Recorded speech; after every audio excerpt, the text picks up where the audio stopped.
Hey guys, welcome back to my channel. আশা করি তোমরা ভালো আছো আর আমি অনেক ভালো আছি। তো দিনটা ছিল রবিবারে, সকালবেলা দেখতেই পাচ্ছ রবিবারে বাজার মানে একটা বিশাল ব্যাপার, ঘুম থেকে দেরি করে ওঠা। বাট আমি সব কাজ সেরে আমি আবার গিয়ে শুয়েছি। তো ওইদিকে আমি ছেলেকে বলছিলাম যে জামাটা পরে নে বাবু, ওয়েদারটা ভীষণ ঠান্ডা। গেঞ্জিটা মাথার কাছে আমি রেখে দিয়েছিলাম। তা এবার ছেলে তো উঠছে না, দুষ্টামি করছে, দেখো কীরকম। আমি বলছি যা বিরাজ করে, এই কর সেই কর। তা বলছে আমি মাছ খাবো না, এই খাবো না, সে খাবো না করতে করতে। তো আমরা দুজনে ভাবলাম চলো একটু বাজারে কি মাছ আনাই যেতে পারে। তো তোমাদের দাদাভাইকে বললাম চলো একটু মাছ আনতে চায়। সেও বলছে তো আমার ভালো লাগছে না, এই ছেলেও ডাকছে আমিও ডাকছি। তো ছেলে গেঞ্জি ধরে টানা হাঁচড়া করছে। তো তোমাদের দাদাভাইয়ের মুখটা দেখে মনে হলো একটু রেগে গেছে, কারণ সে বলছে গেঞ্জি ধরে টানিস না, গেঞ্জিটা বড় হয়ে যাবে। তো এদিকে দেখো ছেলের চোখের মধ্যে লাইট যাচ্ছে বলে উঠতে চাইছে না, সে বিরক্ত হয়ে যাচ্ছে ডাকছি বলে। তো যাই হোক, এই করতে সরতে গল্প করতে, আর কী বলতো, রোববার মানে তো বিশাল একটা সারা সপ্তাহ জার্নির পরে রোববারের ঘুমটা একটু টানা ঘুম পড়ে। আর যদিও আমাকে, আমার ছেলেকে, আমার হাজব্যান্ডের থেকে অনেক আগে উঠতে হয়, ছেলের মর্নিং স্কুল বলে কথা। তো এদিকে দেখো তোমাদের দাদাভাই উঠে গেল, সেও উঠে গেছিলো, গাড়ি টাড়ি নামিয়ে এসে সে আবার একটুখানি গড়াগড়ি করছিলো, মানে ঢং বলতে পারো আর কি, এক কথা। তো দেখো এদিকে আমি উঠে পাগলি পাগলি টাইপের লাগছে আমাকে দেখে। তো তোমাদের দাদাভাই আমার ব্রাশে, নিজের ব্রাশে একটু কোলগেট লাগিয়ে দিল। তো ওদিকে ছেলে ব্রাশ করে এসে বসে পড়েছে, ওর ব্রাশটা দেখানো হলো না। তো আমাদের ব্রাশে কোলগেট মাখিয়ে নিলাম ফটাফট, সরি আমি তো মাখাইনি। তো তোমার দাদাভাই মাখিয়ে দিল, তো আমি চলে গেলাম দাঁত মাজতে এদিকে। তো বলে একটু উপরে ছাদে আসো। তা বেশ, তো ছাদে চলে গেলাম। তো আমাদের বর্দি পাখির খাঁচাতে বাচ্চাগুলোকে না বার করে দিয়েছে, যেহেতু ওরা আবার ডিম দিয়েছে। তো বললো বাচ্চাগুলোকে বার করে দাও, যেহেতু তোমাদের দাদাভাই পায়রাটা খুব পোষে। তো দেখো আমাদের পায়রাগুলো কি সুন্দর। ও হ্যাঁ, বদ্রি পাখির কথাটা বলতে বলতে তো থেমে গেলাম। তো যেমন দাঁত মাছ দেওয়া আর কি বলতো, বদ্রি পাখিগুলো না কামড়ায় বলে তোমাদের দাদাভাই ভয় পায়। তো আমি খাঁচা থেকে আলাদা করে দিলাম। এদিকে দেখো আমাদের টালাহাট থেকে আনা যে লঙ্কা গাছগুলো, সেই গাছগুলোয় লঙ্কার ফুল হয়ে লঙ্কাও হয়েছে। আর গাছগুলোতে ফুল হয়েছে কিছু শীতের ফুল কিছু। আর এখন গরম পড়ে গেছে বলে আর শীতের ফুল হবে না। তো চলো দেখো এইভাবে দেখাচ্ছে সব। আর পুদিনা পাতাগুলো দেখেছো, 15 টাকা দিয়ে এক কাঠি কিনে এনে গাছগুলো পুঁতে দেওয়া থেকে সুন্দর। তো এইদিকে কোতলায় বড় মা কাজ করছিলো, তো একটু দেখিয়ে দিল। আর হ্যাঁ, দুর্ভাগ্যবশত এবার আমাদের গাছে আম হয়নি, আমের বদলে কচি পাতা ছেড়েছে। তো সকালবেলায় তোমাদের দাদাভাই বললো একটুখানি ছাতু জল গুলে দাও, খায় খেয়েটে তারা চলো দুজনে মিলে বাজারে চলে যায়। তো যেমন বলা তেমন কাজ, তো তিনজনে মিলে ছাতু জল খেয়ে নিলাম। তো আমি শুধু লবণ আর লেবু দিয়ে খেতে ভালোবাসি, আর ওরা চিনি দিয়ে খেতে ভালোবাসে। তো ওদের মধ্যে লবণ লেবু চিনি দিয়েই দিয়েছিলাম, আর আমি শুধু লবণ দিয়েই খাচ্ছিলাম। তো এদিকে ছেলে বললো মা ভালো লাগছে খেতে। তো এদিকে আমিও খেয়ে নিলাম, তো দেখতেই পেলে। তো ওইদিকে মুখটা কালোটা আসছিলো বলে দেখো মুখটা কেমন বিচ্ছিরি কালো টাইপের হয়ে গেল। আর হ্যাঁ, আমার মুখে গোপ হয়ে গেছে দেখো। তো এদিকে ছেলেকে বলে গেলাম যে পড়াটা দিয়েছি, ইংলিশটা রেডি করে রাখ, আমি বাজার থেকে এসে দেখবো। তো আমার ছেলে তো ইংলিশটা লিখছে আর বকর বকর করছে, আমাকে নিয়ে গেলো না, এই করলো না সেই করলো না। তো আমি এদিকে বেরিয়ে পড়লাম বাজারের জন্য। তো তোমাদের দাদাভাই গাড়ি বের করছে বাইরে, ওই দেখো। তো গাড়ি বার করে আমরা বেরিয়ে গেলাম। হ্যাঁ, আমরা কিন্তু স্টোর বাজারে যাচ্ছি, যেটা হচ্ছে আমাদের ইচ্ছাপুরে স্টোর বাজারে সবথেকে ভালো আর ফ্রেশ মাছ পাওয়া যায়। তো এইদিকে আমি মাছের দাম, অনেক রকম মাছ, আর এই দোকান থেকেই মাছ নিই। তো ওইদিকে হঠাৎ করে দেখি একটা লবস্টার নড়াচড়া করছিলো। তা আমি না বাজারের মধ্যে জোরে বলে উঠেছি, দেখো লবস্টারটা জ্যান্ত নড়াচড়া করছে। তো লবস্টারটা আনলাম না, বললো পরে নিয়ে যাবো। তো এদিকে আমি আবার বিকালবেলা হয়েও গেল। ও হ্যাঁ, আমি এর মধ্যে খাওয়া দাওয়ার ভিডিও দেখালাম না, তো আমি নিয়েছিলাম রুই মাছ। তো এদিকে চলে এলাম, এটা তোমাদের দাদা ভাইয়ের দোকান, দাদা ভাইয়ের বন্ধুর দোকান।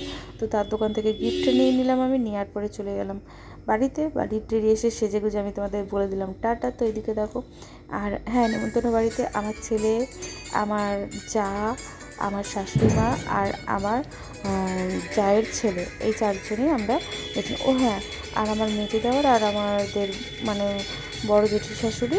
তো এই কজন মিলে সবাই গেছিলাম। তো সবাই দেখো এখানে নাচ গান হই হল্লো কত কিছু করছে।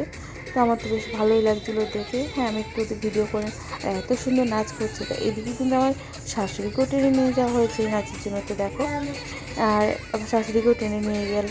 তো এইদিকে নাচ শুরু করে দিল, দেখো কি সুন্দর এদিকে। আর হ্যাঁ, এই যে ছেলেটা যে নাচটা করছে আমার শাশুড়ি, এই কিন্তু আমার নাতি ছেলে হয়, আমি ঠাকুমা হয়ে গেছি, দেখেছো? তো দেখো এরা তো কি সুন্দর নাচ করছে। আর হ্যাঁ, কী বলো তো, একটু বেশ হই হুল্লো, একটু আনন্দ ফুর্তি, নাচ গান হবে না, এটা কি হয় কখনো? হ্যাঁ, আমি তো বলতেই ভুলে গেছি, আমি গেছিলাম অন্নপ্রাশন বাড়ি। তো এটা হচ্ছে আমার নাতির মেয়ের অন্নপ্রাশন। তো সেও আমার নাতনিই হয়। তো যাই হোক, তো সেই হিসাবে ডাকে না আমাকে, ওই কাকিমা বলেই ডাকে এরা সবাই। তো এটা হচ্ছে আমার মেয়ে হবে। হ্যাঁ, আমাকে কাকিমা ডাক দিত, আমাকে কেউ কাকিমা ডাকে না, যেহেতু আমরা সব সমান বয়সে চলে এসেছি।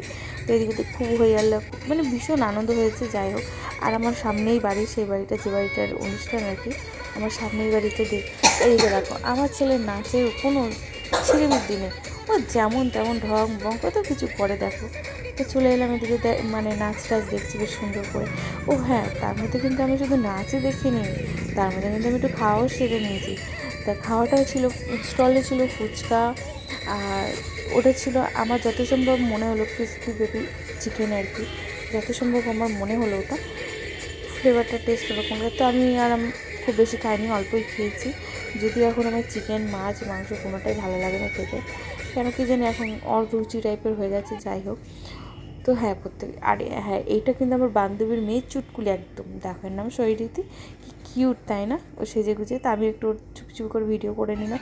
তো হ্যাঁ, মজার বিষয়, ও কিন্তু একটা মডেল, সব থেকে ভালো সুন্দর একটা খুদে মডেল। ও মডেলিং করে, ও বাইরে বাইরে ক্যালেন্ডার শ্যুট থেকে শুরু করে সব কিছু হয়। তো আমার ছেলে তো তেংড়ি বেংড়ি এংড়ি ফেংড়ি কত কিছু নাচ করে নিল।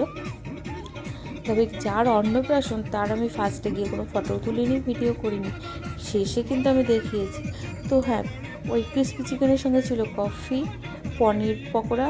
তো আমি পনিরটা ভালোবাসি না বলে আমি পনিরটা খাইনি, আর ছিল ফুচকা। তো এগুলোই, আমি ফুচকাটাও খাইনি যেহেতু গ্যাস অম্বল হয়ে যেতে পারে, মানে খাওয়া তো বুঝোই কেমন।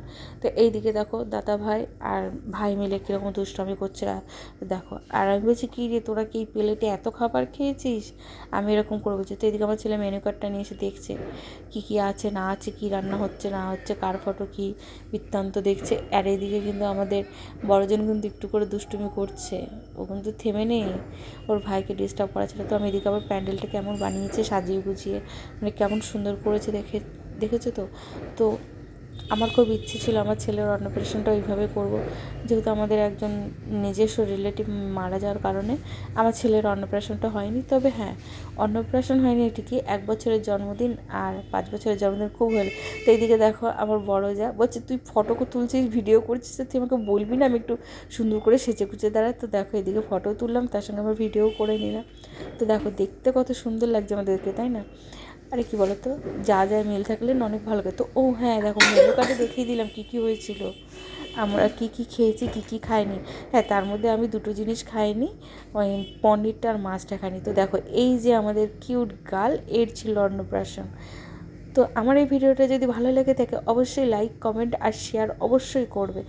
আর কেউ যদি নতুন হয়ে থাকে আমার চ্যানেলটাকে অবশ্যই ফলো করে দিও। আর ইউটিউব থেকে যদি কেউ দেখে দেখো নতুন কেউ, তো চ্যানেলটিকে ফলো করে দিও, সাবস্ক্রাইব করো, আর লাইক কমেন্ট শেয়ার তো অবশ্যই বেশি বেশি করো। ইনস্টাগ্রাম থেকে দেখলেও সে আমার চ্যানেল। তো শুভরাত্রি, সবাই ভালো থেকে, গুড নাইট।